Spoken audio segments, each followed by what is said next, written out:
Are you happy? Thank you. Hey guys, we're here at the hotel because we bought something at Comic Alley. We're gonna be unboxing it and show you what we bought. So here it is guys, the Comic Alley Eco Bag. So first we have a My Hero Academia poster. It's 8 and next it's for 199. Then next, hey guys, I'm going to do unboxing today. So I'm going to show you what I got from Comic Alley. It's her favorite character, Tsuyu Asui, aka hero name Froppy. So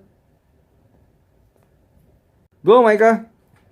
Hey guys, I'm going to do unboxing today. So here's my Frappy. Here's my Frappy, guys. So it's Look at Tsuyu Asui. look at the back, guys. It looks so nice, but I like the front better, guys. It turns, guys, and it's So for my bag.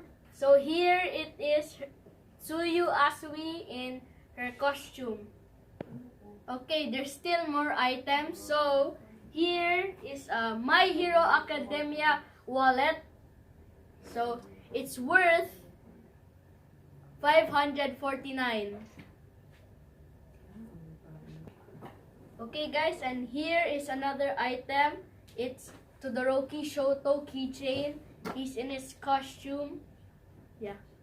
Guys, here is a closer look at the stuff what we bought.